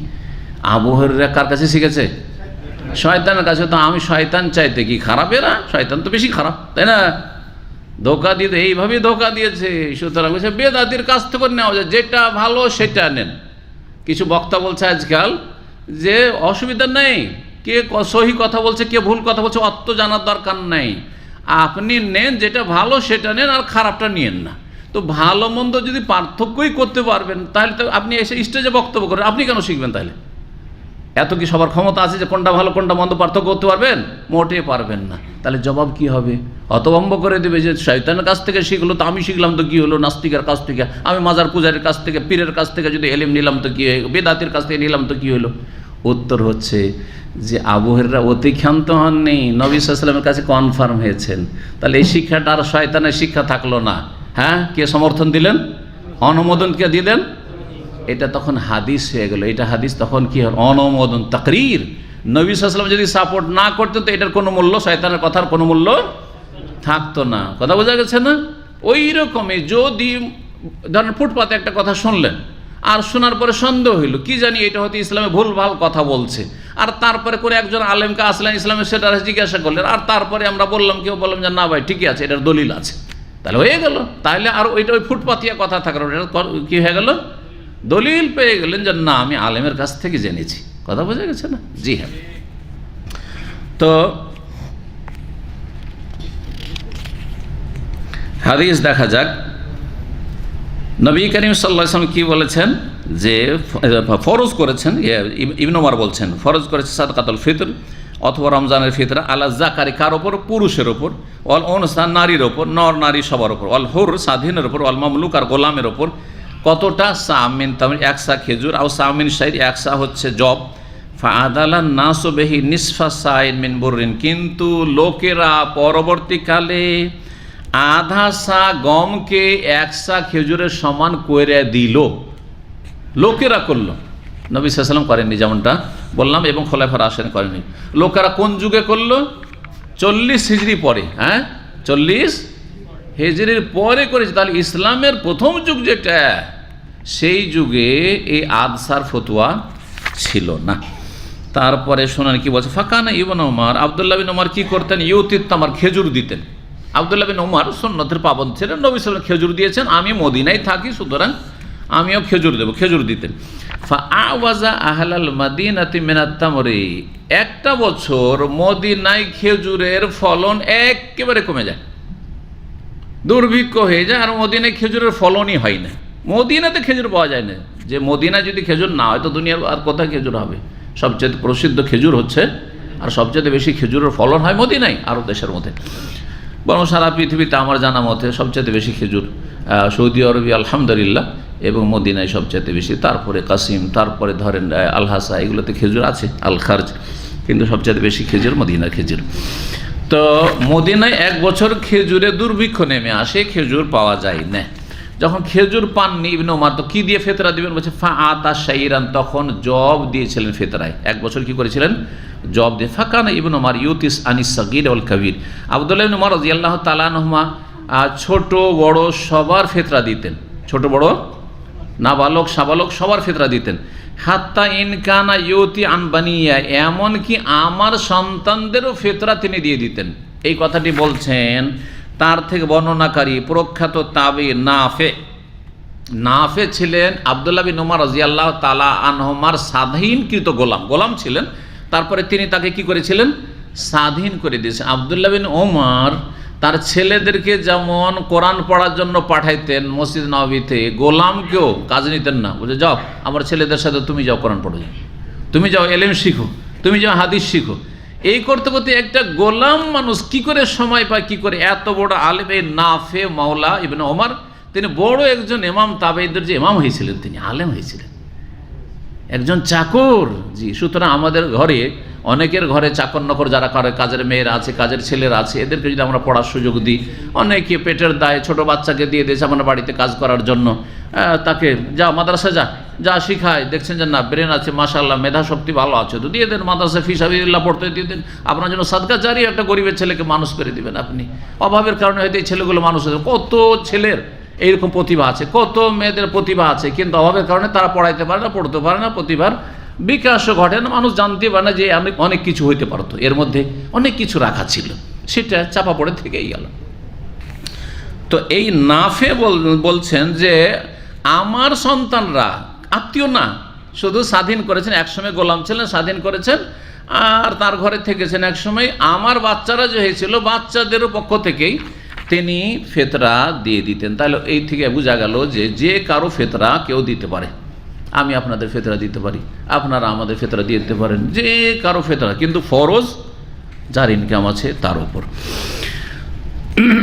যার ইনকাম নেই তাকে কি বললাম, যার উপর ভরণ পোষণের দায়িত্ব রয়েছে সে দেবে। যে ওয়াকানা ইবনে ওমর রাদিয়াল্লাহু আনহুমা ইউতিহা লিল্লাযিনা ইয়াকবালুনাহা, আব্দুল্লাহ ইবনে ওমর রাদিয়াল্লাহু তাআলা ফেতরা কাকে দিতেন? যে নিত, বলতেন যে এটা ফেতরা নিবে, এইভাবে। এখন অনেকে আপনাদেরকে বলে, কিন্তু কারণ আরবেরা কি মনে করে যে প্রবাসী মানে সবাই মিসকিন মনে হয়, ভালো ভালো 2000-3000 রিয়াল বেতন, ফেতরা আপনাকে দেয়, আপনি ভাবলেন যে কাজ হয়ে গেল, 2-4 মাস 6 মাস আর চাউল কেনা লাগবে না, নাকি? হারাম খাচ্ছেন আপনি, আপনার জন্য জায়েজ নয়। আপনি ফকির মিসকিন হলে নেন, আর না হলে বলেন যে না বাবা আমার জন্য এটা চলবে না, মায়ে এটা আমার জন্য জায়েজ নয়। হয় আপনি ফকির মিসকিন দেখে দিয়ে দেন, আর না হলে আমাকে যদি আপনি অকিল দায়িত্ব দেন তো আমি গরিব মিসকিন খুঁজে দিয়ে দিচ্ছি, কিন্তু আমার জন্য হালাল না, এটা আপনার জন্য খাওয়া জায়েজ নয়। তো কি করতেন, যারা কবুল করতো, মানে বলতেন তিনি যে এটা ফেতরা নিলে নাও, যে নিত। ওয়াকানু ইউতুনা ক্বাবলা আল ফিতরি বিয়াউমিন আও ইয়াউমাইন, আর তারা ফেতরা দিতেন ঈদের দিনের 1 দিন অথবা 2 দিন আগে, আজকের দিন থেকে শুরু করতেন। 28 তারিখের সন্ধ্যা এখন হবে, তো 28 তারিখ তো শেষ হয়ে গেছে, তাই না? 29 তারিখ, 29-এ শেষ হয়ে যেতে পারে, আবার 30 হইতে পারে, নাও হইতে পারে, তাহলে 1 দিন হইলো ওইটা, আগামী দিনটা নিশ্চিত, তারপরের দিনটা তো নিশ্চিত নয়, তাই না? তাহলে ওইটা একটা দিন ধরলাম 29 তারিখ, আর একটা তারিখ তাহলে আজকেরটা, তাহলে গত রাতের সন্ধ্যা থেকে শুরু করে ফেতরা দেওয়া সাহাবী থেকে প্রমাণিত। এবার বুঝতে পেরেছেন? 2 দিন আগে ফেতরা দিতে পারেন। অনেকে কিন্তু প্রথম রমজানে ফেতরা দিয়ে বসে আছেন, গতবারে তার আগে অনেকে জিজ্ঞাসা করেছে যে শেখ আমি তো ওই 2 সপ্তাহ আগেই ফেতরা দিয়ে দিয়েছি, আমিও প্রথম রমজানের দিকে ফেতরা বাড়িতে বলে দিই, ফেতরা আমার আদায় হয়ে গেছে। না, ফেতরা হবে না, পুনরায় দেন আপনি, পুনরায়। হ্যাঁ, 20-25 রমজানে দিয়ে দিচ্ছেন, না এত আগে কেন দিবেন না? বিশ্বাস এটা আদর্শ নয়, সাহাবীদের আদর্শ নয়। হাদিসে এতটা শুধু ছাড় আছে যে 1-2 দিন আগে দিতে পারেন। আবার ঈদের পর করবেন না, আপনাদের ঈদ 1 দিন আগে হবে, এটাও ভুল করবেন না যে আপনি দেশের ঈদের সাথে দিচ্ছেন, আপনার ঈদের আগে দিয়ে দিবেন, দিতে বলবেন আপনারটা কমপক্ষে, অথবা ওদেরটাও 1-2 দিন আগে একসাথে হয়ে গেল, কোনো অসুবিধা নেই। 78 নম্বর অধ্যায় হচ্ছে বাবু সাদাকাতুল ফিতর। এই অধ্যায় হচ্ছে ফেতরা সম্পর্কে, আলা সাগীর ওয়াল কাবীর, ফেতরা যেমন সাবালককে লাগবে তেমন নাবালককে লাগবে। তো নাবালক পাবে কোথায়? নাবালকের অভিভাবকেরও ফরজ রয়েছে। 1512 নম্বর হাদিস আব্দুল্লাহ বিন ওমর রাদিয়াল্লাহু তাআলা আনহু থেকে বর্ণিত, তিনি বলছেন ফারাদা রাসূলুল্লাহ সাদাকাতাল ফিতরি, রাসূলুল্লাহ ফরজ করেছেন সাদাকায়ে ফিতর, সামিন শাইর, এক সা জব, আও সামিন তামর, এক সা খেজুর, আলা সাগীর ওয়াল কাবীর, ছোট বড় সকলের ওপর, ওয়াল হুররে ওয়াল মামলুক, স্বাধীনের ওপর আর কৃতদাসের ওপর সকলের ওপর ফরজ করেছেন। এখানে হাদিসগুলো শেষ হইল, তবে বেশ কিছু মাসাইল গুরুত্বপূর্ণ রয়েছে যেগুলি বলার প্রয়োজন, তবে সময় বেশি নেই। 5-7 মিনিটের মধ্যে যতগুলি মাসলা বলা সম্ভব আমি সংক্ষেপে বলে নিই, ভালো হবে। আমরা হাদিস দ্বারা জানতে পারলাম যে ফিতরার হুকুম কি? ফরজ, ঠিক না? জি। হানাফি মযহাবে ফরজ না বলে তারা ওয়াজিব বলছে। এখানে হানাফি মযহাবের ফতোয়া একটু ভিন্ন, যদিও ফরজ ওয়াজিব তাদের কাছে কাছাকাছি, দুটোই বাধ্যতামূলক করা, কিন্তু পরিভাষার পার্থক্য। 2 নম্বর যে বিষয়টিতে হানাফি মযহাবের অধিকাংশ আইম্মায়ে কেরাম থেকে দ্বিমত রয়েছে সেটা হচ্ছে ফিতরা দেওয়ার জন্য কি নেসাব শর্ত? অধিকাংশ আইম্মারা বলছেন নেসাব শর্ত না, ফিতরা দেওয়ার জন্য জাকাতওয়ালা হইতে হবে, জাকাত দেওয়ার যোগ্যতা থাকতে হবে, এটা শর্ত নয়। কিন্তু হানাফি মযহাবে সাহেবে নেসাব হইতে হবে, অর্থাৎ একটি লোকের উপর যদি জাকাত বাৎসরিক ফরজ হয় তাহলে ফিতরা ওয়াজিব, আর না হলে ফিতরা ওয়াজিব নয়। তাহলে যারা বলছেন যে না নেসাব শর্ত নয়, তাদের কাছে কতটা পরিমাণ লাগবে, আপনার কাছে কত টাকা থাকলে বা কয় দিনের খাবার থাকলে ফিতরা আপনার উপর ফরজ হবে, এটা শুনে নেন। ঈদের দিনের খাবার থাকতে হবে, সেটা হচ্ছে কি?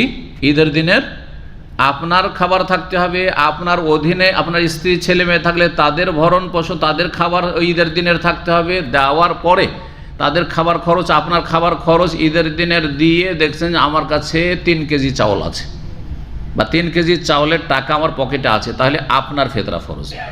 আমার স্ত্রীটা দেওয়ার সমান আছে, তারটা তখন ফরজ। হ্যাঁ, আমার ছেলে মেয়ে যতগুলি লাগে ফিতরা সবগুলির টাকা অতিরিক্ত ঈদের দিনের খাবারের পরে আছে, তাহলে ফরজ।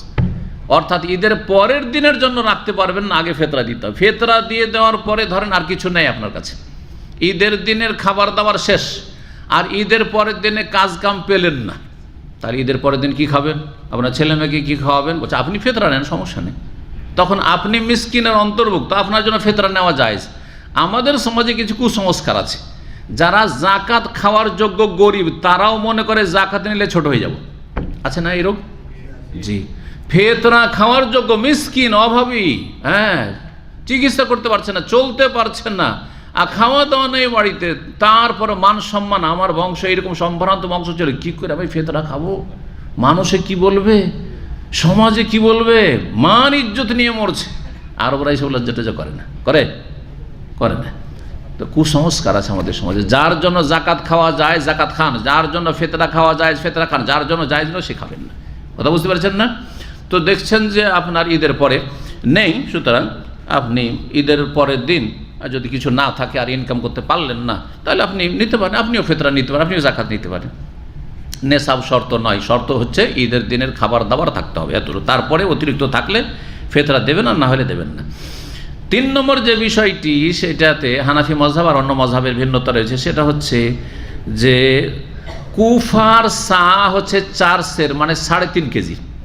তো হানাফি মযহাবে 3.5 কেজিতে 1 সা হয়, 3.5 কেজিতে 1 সা হয়, আর অন্যদের কাছে 2.5 থেকে 3 কেজিতে 1 সা হয়। এই জন্য সৌদি আরবে 3 কেজি, বাংলাদেশের অনেকে 2.5 কেজি বলে, কারণ 2.5 কেজি আনুমানিক 2.5 কেজি হইলেও 1 সা হয়ে যাবে, এটা অনেকেই বলছেন। 3.5 কেজি হলো 1 সা, তাহলে তো হানাফিরা আরো বেশি দিতে হয়, কিন্তু তারা তো কম দেয়। কি জন্য কম দেয়? কারণ আর একটা মশলা হচ্ছে যে গম হইলে আধা সা, 3.5-এর অর্ধেক কত হইল? 1.25 কেজি। এই জন্য 1.25 কেজি দেওয়া হয়, 1.25 কেজি, 1.25 কেজি না হচ্ছে 3.5 কেজি, 4 সের মানে 2 সের, অর্ধেক হলে 2 সের, 2 সের। তো এই 2 সের বা 1.25 কেজি এইটা দিয়ে থাকার আধা সার তখন মূল্য ধরতে গিয়ে কমাতে কমাতে অনেক কমিয়ে দেওয়া হয়। 5 নম্বর যে বিষয়টি, সেটা হচ্ছে অধিকাংশ আইম্মায়ে কেরামদের কাছে, ইমাম শাফি, মালিক, আহমদ আর সাহাবায়ে কেরামদের সবাই কেউ কোনো ইখতিলাফ তেমন ছিল না সাহাবায়ে কেরামদের যুগে যে টাকা দেওয়া চলবে না, এইসব কথা ছিল না। ফিতরা খাবার দিতে হবে, ফিতরা খাবার দিতে হবে। ইমাম আবু হানিফা রাহিমাহুল্লাহর মযহাব বা হানাফি মযহাব হচ্ছে যে টাকা দেওয়া জায়েজ, টাকা দেওয়া জায়েজ। সুন্নাত তারাও বলছেন যে খাদ্যদ্রব্য দেওয়া, কিন্তু টাকা দেওয়া জায়েজ বলছেন। জি, বাকি কথা হলো যে আমাদের দলিলের দিকে ফিরে আসলে দেখছি যে দলিলে আমরা কোনো কিছু পাই না। দলিলে যা পাচ্ছি তা হচ্ছে যে নবী সাল্লাল্লাহু আলাইহি ওয়াসাল্লাম সাহাবায়ে কেরাম সকলে খাবার দাবার দিয়েছেন। জি, ফিতরা কেন দিতে হবে? ফিতরা কেন দিবেন বলেন? ফিতরা দেওয়ার রহস্য কি? হ্যাঁ, মিসকিনদেরকে ঈদের দিনে সচ্ছল করে দাও। দরিদ্র মুসলিম সমাজে যারা দরিদ্র অভাবী আছে তাদেরকে ঈদের দিনগুলিতে সচ্ছল করে, অভাবমুক্ত করে, যাতে করে তাদেরকে মজুরি করে না বাড়িতে হয়, তাদেরকে মানুষের দাঁড়ে দাঁড়ে না, বাড়িতে বসে যাতে খেতে পায়, তাদের ঘরে ফিতরাগুলি পৌঁছে দিবেন। এই নয় যে বাড়িতে ঈদের দিনও যদি বাড়িতে ভিক্ষা করতে আসে গরিব মানুষ, পেটের দায়ে, ছেলে মেয়েদের খাবার নেই, তাহলে কি আর সম্মান করলেন তাদের? এই জন্য ফিতরা তরিকা হচ্ছে ফিতরা গরিবের বাড়িতে পৌঁছে দেবে। এই নয় যে আপনার বাড়িতে আসবে তাহলে ফিতরা দেবেন, এটাও ভুল আমাদের দেশে। এই ভুলগুলি সংশোধনের প্রয়োজন রয়েছে। আর নিজের গ্রামকে নিজের গ্রামের ধনীরা সচ্ছল লোকেরা সামলাবেন, এই নয় যে গোটা দেশকে। কারণ আমাদের দেশের ধারণা যে গোটা 25-50 কিলোমিটার 100 কিলোমিটার দূর থেকে মনে হয় আমাদের ফিতরা বিতরণের দায়িত্ব। না, আপনার গ্রামের সচ্ছল লোকেরা যারা ফিতরা দিয়েছে আপনার গ্রামের গরিবরাকে সামলে নেবে, গরিবদের বাড়িতে পৌঁছে দেবে। পাশের গ্রামের দায়িত্ব ওদের গ্রামের লোকের দায়িত্ব। হ্যাঁ, যদি কারো খবর পান আর বিশেষভাবে পৌঁছে দেন সেটা আলাদা ব্যাপার, কিন্তু আসল হচ্ছে যে কাছের লোকদের খোঁজ নিতে হবে, কারণ এরা হচ্ছে আপনার প্রতিবেশী। জি, ফিতরা বের করার সময় সম্পর্কে মোটামুটি আলোচনা হয়ে গেছে। এর দুটো সময় রয়েছে, একটা হচ্ছে উত্তম সময়, একটা হচ্ছে জায়েজ সময়। জায়েজ সময় শুরু হয় ঈদের 2 দিন আগে থেকে, আর উত্তম সময় একটু আগে কিন্তু বলেছি কখন? ঈদের দিন ফজরের পরে। ফিতরা ফরজ হয় কখন, কোন সময় ফরজ হয় এটাও বলেছি গত আলোচনাতে। চাঁদের সাথে সম্পর্ক, চাঁদ দেখার খবর হলে ফিতরা ফরজ। তাহলে চাঁদ দেখার আগে কেউ যদি মারা যায় তার উপর ফিতরা লাগবে না। জি,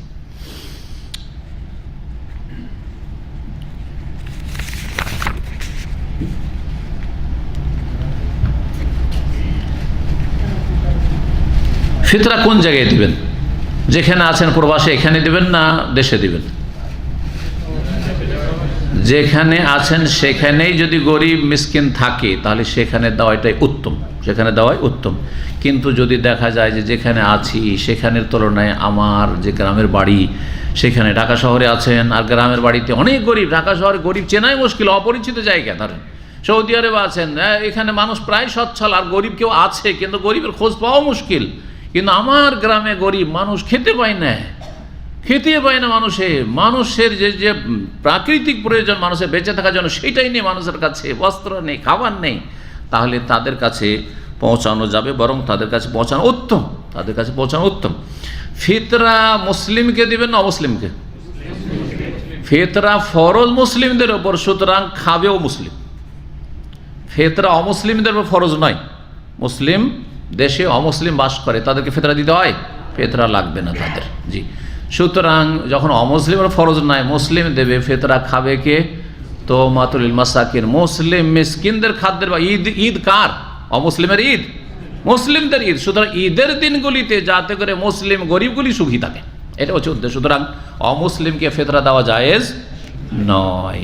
অমুসলিমকে যাকাত দেওয়া যাবে, তাও যদি মুআল্লাফাতে কুলুব আকৃষ্ট করার উদ্দেশ্য থাকে, ইসলাম দিকে আকৃষ্ট করা, অথবা তাদের অনিষ্ট কমানোর উদ্দেশ্য থাকে, তাদের মন জয় করার উদ্দেশ্য থাকে, ইত্যাদি এসব থাকে। আর এমনি এমনি আসলে যাকাতের বিষয়টি আসলে অমুসলিমকে দেওয়া জায়েজ নয়। তাহলে অমুসলিম গরিব দুঃখীকে যদি দিতে হয় তাহলে সাদকা এমনি সাদকা দিতে হবে, এটাই ওলামারা বলেছেন। এই মাসলা তো আমাদের দেশে কিন্তু ভুল আছে, যাকাতের ক্ষেত্রে পার্থক্য মুসলিম অমুসলিম যে আসছে ঢালাওভাবে দিয়ে যাচ্ছেন না। জি, আল্লাহ রাব্বুল আলামিন যেন আমাদেরকে কোরআন এবং হাদিস জানার মানার তৌফিক দান করেন, নবী সাল্লাল্লাহু আলাইহি ওয়াসাল্লামের তরিকায় চলার যেন তৌফিক দান করেন। আল্লাহ রাব্বুল আলামিন আমাদের গুনাহগুলি যেন মাফ করে দেন। এই দিনগুলি যে চলে গেল, আল্লাহ রাব্বুল আলামিন এইরকম বহু রমজান যেন আল্লাহ আমাদেরকে দান করেন, সুস্থতার সাথে, ঈমানের সাথে, নেক হায়াতের সাথে আল্লাহ যেন আমাদেরকে দীর্ঘ সময় দুনিয়াতে রাখেন। এবং এইরকম বহু রমজানে সিয়াম কিয়ামের আল্লাহ যেন তৌফিক দান করেন। আল্লাহ আমাদের গুনাহ যেন মাফ করে দেন। যারা এখনও তওবা করেনি তাদের সকলকে তওবা করার তৌফিক দান করেন। যারা তওবা করেছেন তাদের তওবাকে আল্লাহ যেন কবুল করে নেন। আল্লাহ আমাদের সকলকে ইখলাস দান করেন। আমাদের দুনিয়া আখিরাতের সমস্ত গরজ যেন পুরা করে দেন। সমস্ত জায়েজ আমাদের গরজ প্রয়োজন আল্লাহ যেন পুরা করে দেন। আর সমস্ত নাজায়েজ হারাম থেকে আল্লাহ আমাদেরকে যেন বাঁচিয়ে রাখেন। আল্লাহ আমাদের গুনাহ খাতা যেন মাফ করে দেন। রব্বানা তাকাব্বাল মিন্না ইন্নাকা আনতাস সামিউল আলিম ওয়া তুব আলাইনা ইন্নাকা আনতাত তাওয়াবুর রহিম।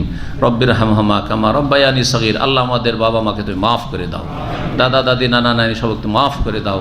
তাদেরকে জান্নাতুল ফিরদৌস দান করো। তাদের গুনাহ খাতা তুমি মাফ করে দাও। আমাদের যাদের পিতারা মায়েরা দাদা দাদি নানা নানি যারা দুনিয়া থেকে চলে গেছে তাদেরকে তুমি রহম করো এবং যারা বেঁচে আছেন তাদেরকে নেক হায়াত দান করো, সুস্থতার সাথে ঈমানের অবস্থায় রাখো। আল্লাহ আমাদের ছেলে মেয়েদেরকে নেক হায়াত দান করো। যেসব ছেলে মেয়েরা মুসলিম সমাজের খারাপ হয়ে যাচ্ছে আল্লাহ তাদেরকে তুমি হেদায়েত নসিব করো এবং তাদেরকে দিনের দিকে তুমি ফিরিয়ে নিয়ে আসো। যারা দিনের দিকে রমজান মাসে ফিরে এসছে আল্লাহ তাদেরকে দিনের ওপর তুমি অটল রাখো, অবিচল রাখো। আল্লাহ তুমি জান্নাতের পথে আমাদেরকে বহাল রাখো। ওয়া সাল্লাল্লাহু সাল্লাম আলা নবিয়িনা মুহাম্মদ ওয়া আলা আলিহি ওয়া সাহবিহি আজমাইন।